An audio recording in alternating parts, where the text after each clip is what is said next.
დასმულ შეკითხვებზე ამომწურავად გავეცით პასუხები სამინისტროს მხრიდან.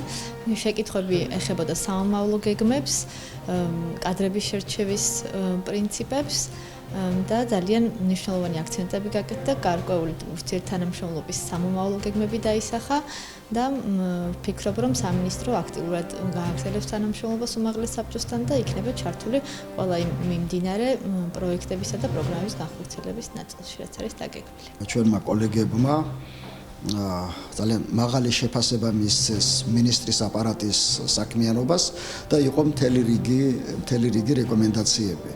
მინისტრის აპარატი არის რო იტყვიან დატვირთული და გადატვირთული ფუნქციებით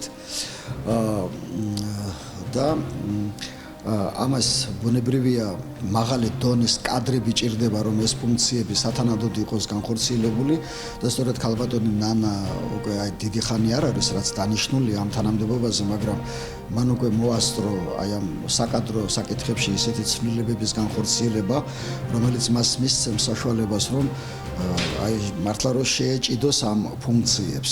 მინისტრის აპარატის საქმიანობა პირდაპირ უკავშირდება იურიდიულ კომიტეტს, რომელიც ჩვენთან ფუნქციონირებს, ასევე კონფლიქტის დარეგულირებასთან დაკავშირებული საკითხების კომიტეტი, რომელსაც პირველს ბატონი ვახტანგი ხელმძღვანელობს, მეორეს ქალბატონი ადა მარშანია და დღეს ჩაეყარა ფაქტობრივად საფუძველი, რომ ამ ორმა კომიტეტმა და მინისტრის აპარატმა იმუშაონ ერთობლივად. ეს ის უწყება, რომელიც პირდაპირ მიმართულია ისეთ საკითხებზე, რომელიც დევნილებს აწუხებს.